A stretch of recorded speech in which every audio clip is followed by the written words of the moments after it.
तो यहाँ पर पहला प्रश्न आता है कि भूगोल का अर्थ बताते हुए भूगोल की शाखाओं को स्पष्ट कीजिए। तो यहाँ पर हम जानते हैं कि सर्वप्रथम भूगोल शब्द का जो प्रयोग है इरेटास्थनीज, जैसा कि आपको दिखाई दे रहा है यहाँ पर, इरेटास्थनीज एक ग्रीक विद्वान थे, उन्होंने किया था भूगोल शब्द का प्रयोग। तो भूगोल जो हम ज्योग्राफी के नाम से जाना जाता है, जिसको ग्रीक भाषा के दो शब्दों से बना है, जियो प्लस ग्राफिस। जियो का अर्थ होता है पृथ्वी और ग्राफिस का अर्थ होता है वर्णन से। तो हम देख सकते हैं कि अंग्रेजी भाषा में जो जियोग्राफी है वह पृथ्वी का विवरण से इसका अर्थ होता है, पृथ्वी का वर्णन करने से होता है। अतः सामान्य भाषा में भूगोल वह विज्ञान है जो पृथ्वी के धरातल का वर्णन करता है। जैसे कि आपको यहाँ दिखाई दे रहा है डिस्प्ले में, तो यहाँ पर भूगोल की जो शाखाएं हैं, 3 शाखाएं हैं। पहली शाखा भौतिक भूगोल, दूसरा मानव भूगोल, तीसरा जैव भूगोल। और यहाँ पर दिख रहा है कि भौतिक भूगोल के अंतर्गत जो हमें दिखाई दे रहा है कि जलवायु विज्ञान, जल विज्ञान, मृदा विज्ञान, भू आकृति ये दिखता है। और मानव भूगोल के अंतर्गत सामाजिक भूगोल, सांस्कृतिक भूगोल, जनसंख्या भूगोल, अधिवास भूगोल, आर्थिक भूगोल, ऐतिहासिक भूगोल, राजनीतिक भूगोल, व्यवहारिक भूगोल और सैन्य भूगोल। ये जो मानव के द्वारा जो जितने भी क्षेत्रों का विकास हुआ है उसके अंतर्गत आता है, ये सभी मानव भूगोल के अंतर्गत।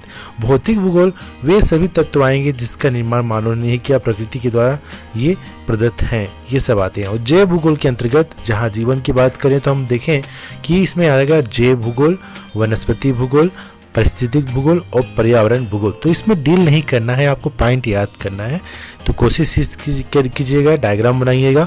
भूगोल की शाखाएं टोटल 3 हैं। भौतिक भूगोल के अंतर्गत प्राकृतिक प्रदत्त जो भी तत्व आते हैं सभी आएंगे। मानवीय भूगोल के अंतर्गत मानव के द्वारा, और जैव भूगोल के अंतर्गत जीवन की बात करें तो पर्यावरण, वनस्पति और जैव और पर्यावरण भूगोल के अंतर्गत आएगा। तो इस प्रकार से 3 शाखाएं हैं जिसको हमको याद करना है, डायग्राम बनाना है और पॉइंट टू पॉइंट लिखना है, डील नहीं करना है। अगला प्रश्न आता है कि भूगोल को कितने ताप कटिबंधों में बांटा गया है। जी हाँ, ताप कटिबंधों को समझाना है। जैसा कि आपको डायग्राम दिख रहा है यहाँ पर, डायग्राम में हम देखेंगे कि उत्तरी ध्रुव और दक्षिण ध्रुव है, इसके बीच में या मध्य में उष्ण कटिबंध है जहाँ पर भूमध्य रेखा है। उसके उत्तर में बात करें या दक्षिण की बात करें तो शीतोष्ण कटिबंध है। और उसके ऊपर जो हम देखें 66.5 अंश उत्तरी अक्षांश के आसपास है, तो उत्तरी ध्रुव और दक्षिण ध्रुव है नीचे की बात करें तो। चलिए पहला आता है उष्ण कटिबंध। उष्ण कटिबंध में भूमध्य रेखा के दोनों ओर और 23.5 अंश अक्षांश तथा उष्ण कटिबंध का विस्तार है। तो यहाँ पर बता सकते हैं कि भूमध्य रेखा के दोनों ओर या मकर या कर्क रेखा की बात कर रहे हैं, यहाँ पर 23.5 अंश अक्षांशों तक उष्ण कटिबंध का विस्तार है। इस भाग में भूमध्य रेखा पर तथा उसके आसपास सूर्य की किरणें वर्ष भर लंबवत पड़ती हैं, यानी कि वर्ष भर तेज गर्मी होती है। यहाँ पर वर्ष भर ऊंचा तापक्रम रहने के कारण शीत ऋतु नहीं होती, परंतु कर्क तथा मकर रेखाओं के पास ग्रीष्म व शीत ऋतु स्पष्ट होने लगती है। हम बताएं कि मकर या कर्क रेखा के पास में वहाँ पर ग्रीष्म और शीत दोनों जो ऋतु हैं वह दिखाई देने लगती है, मगर भूमध्य रेखा में शीत ऋतु नहीं होती। तो यह उष्ण कटिबंध है जहाँ पर सूर्य की रोशनी सीधी चमकती है वर्ष भर। दूसरा आता है शीतोष्ण कटिबंध।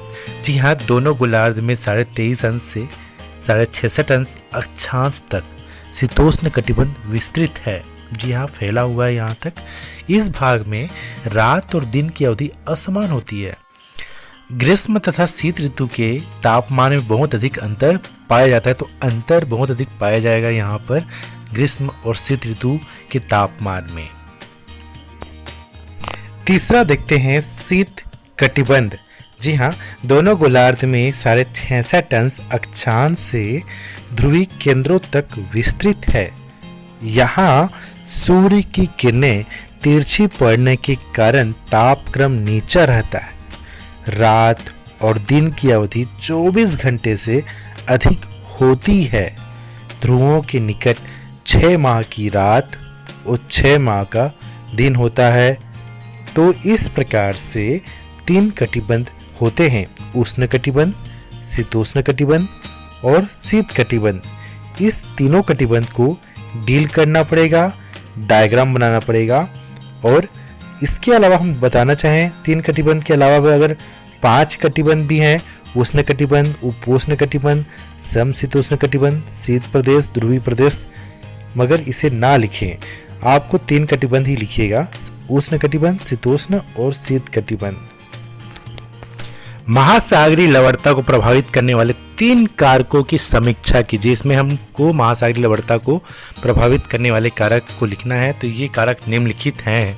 तो पहला कारक होता है वाष्पीकरण। वाष्पीकरण, दूसरा कारण स्वच्छ जल की पूर्ति, वायु दाब तथा वायु दिशा, और चौथा है सागरीय गतियां। तो पहला है वाष्पीकरण।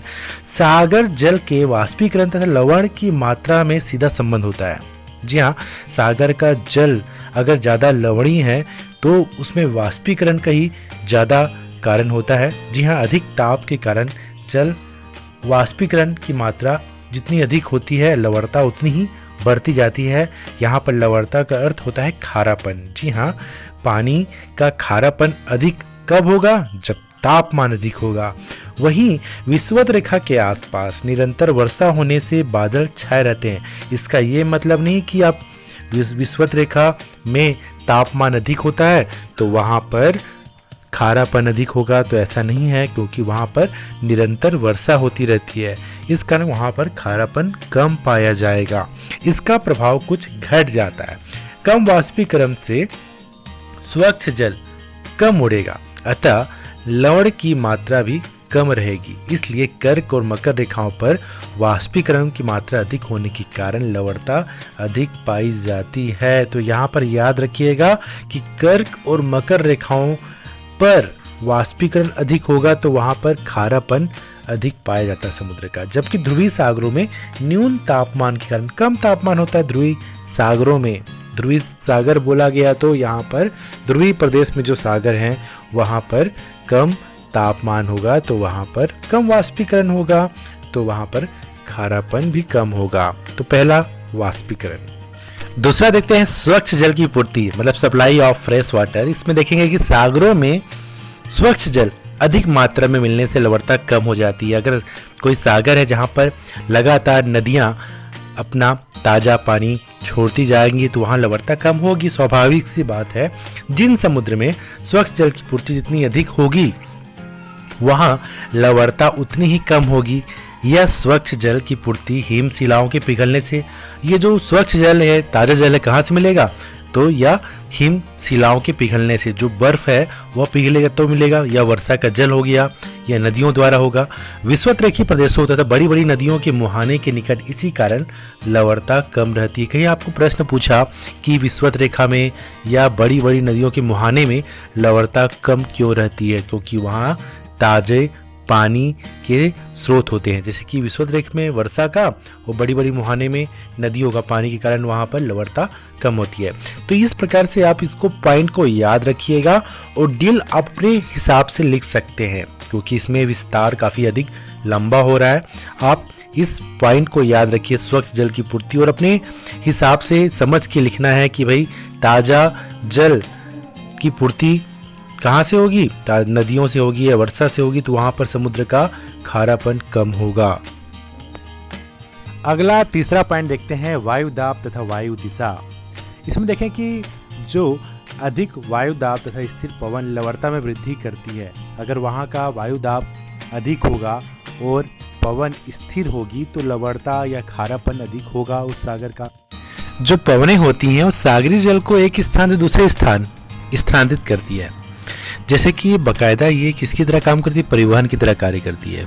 जी हाँ, पवन एक दूसरे से स्थानांतरित करती है इसको, अधिक लवणता वाले जल को कम लवणता वाले क्षेत्र में और कम लवणता वाले जल को अधिक लवणता वाले क्षेत्र में।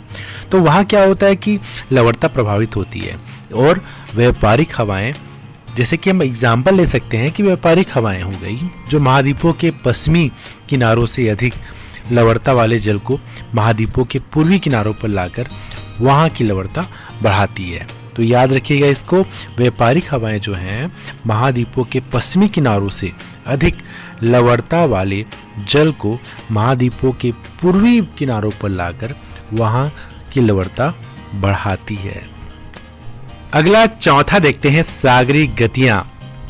इसमें होता ये कि सागरीय धाराएं तथा ज्वारीय तरंगे सागरीय जल का मिश्रण करती है। इससे लवणता कम या अधिक होती रहती है। जैसे कि गल्फ स्ट्रीम जो धारा है के कारण उत्तर पश्चिमी यूरोपीय तटों पर लवणता बढ़ जाती है, क्योंकि ये तो इसकी प्रकृति गर्म होती है और ये जो यूरोप के तटों में लवणता या खारापन बढ़ा देती है। गर्म जल धाराएं लवणता में वृद्धि करती है। तो यहाँ पर सेट होना चाहिए माइंड में कि गर्म जल धारा खारापन को बढ़ाती हैं, जबकि ठंडी जल धारा खारापन कम करती है या लवणता कम करती है। और लेब्राडोर ठंडी जलधारा के कारण उत्तरी अमेरिका के उत्तरी पूर्वी तट पर लवणता घट जाती है। जैसा कि ये पॉइंट है सागरी गतियां, इस पॉइंट में जो डील है काफ़ी लंबा लग रहा होगा आपको, मगर इसमें हमको बस ये जानना है कि जो गर्म जलधारा है, जैसे कि गल्फ स्ट्रीम गर्म जलधारा है, ये लवणता को बढ़ाती है। तो गल्फ स्ट्रीम कहाँ चलती है? या उत्तर पश्चिमी यूरोपीय तट में चलती है, तो वहाँ लवणता बढ़ जाती है जब ये चलती है। तो और शीतल जलधारा या ठंडी जलधारा जो होती है लवणता कम कर देती है। एग्जाम्पल लेब्राडोर ठंडी जलधारा है जो उत्तरी अमेरिका के उत्तर पूर्वी तट पर लवणता कम कर देती है। मतलब ये लग रहा है ज़्यादा मगर है कम। तो पॉइंट को याद रखिएगा, डील अपने हिसाब से कर सकते हैं आप। अगला प्रश्न आता है सारगेसो सागर क्या है, स्पष्ट कीजिए। तो यहाँ पर सारगेसो सागर को हमको डील करना है। तो याद रखिएगा उत्तरी अटलांटिक महासागर में उत्तरी भूमध्यरेखीय धारा गल्फ स्ट्रीम और कनारी धारा प्रवाह से एक चक्र बन जाता है।